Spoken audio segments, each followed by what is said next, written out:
Shaji N Karun 1952 കൊല്ലം ജില്ലയിൽ ജനിച്ചു. 1974 Pune film ഇൻസ്റ്റിറ്റ്യൂട്ടിൽ നിന്ന് ഛായാഗ്രഹണത്തിൽ ഡിപ്ലോമ നേടി. അദ്ദേഹം ആദ്യം സംവിധാനം ചെയ്ത ചിത്രമാണ് പിറവി. 70-ലധികം ദേശീയ അന്തർദേശീയ ചലച്ചിത്രമേളകളിലേക്ക് പിറവി എന്ന സിനിമ തിരഞ്ഞെടുക്കപ്പെട്ടു. കാഞ്ചനസീത, കുമ്മാട്ടി, ചിദംബരം ഉൾപ്പെടെ 40ഓളം സിനിമകളുടെ ഛായാഗ്രാഹകനായി. വാനപ്രസ്ഥം, സോപാനം ഉൾപ്പെടെ കലാമൂല്യമുള്ള ഒരുപിടി സിനിമകൾ അദ്ദേഹം സംവിധാനം ചെയ്തു. കേരള ചലച്ചിത്ര അക്കാദമിയുടെ ആദ്യ ചെയർമാനായിരുന്നു. KSFDC, IFFK എന്നിവയുടെ അധ്യക്ഷ സ്ഥാനത്ത് പ്രവർത്തിച്ചിരുന്ന വ്യക്തിയായിരുന്നു.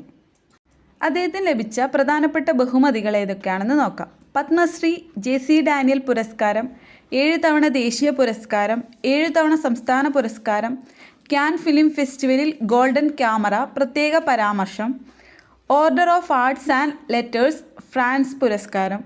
ഇത്രയും ബഹുമതികൾ അദ്ദേഹം നേടിയിട്ടുണ്ട്.